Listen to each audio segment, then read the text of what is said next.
Vice versa, bisan man ikaw babae, nagunahuna ka hilas ka pangunahuna, nagduso sa kalalaki, nakasala ka.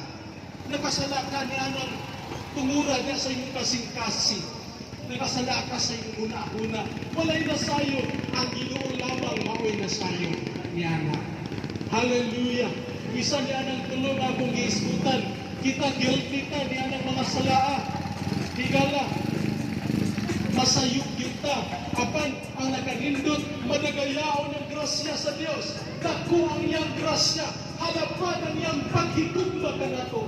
Gusto sa Dios manuol ka kaniya. Iluhon mo siya nga mo imong bugtong Dios o manluluwas sa imong kinabuhi. Kay sa daan ka man, doon lang Ginoo. Pagayo ka sa ilo sa imong mga kasalanan. Pagayo ka sa ilo sa imong kalapasan. Hinonsuli ang tanan nimong mga daotang binuhatan. O biyae kini kay mao kini ang mensahe sa paghinusol.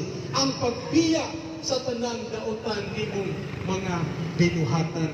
O musunod ka na sa sugo ni Ginoong Hesukristo. Amen.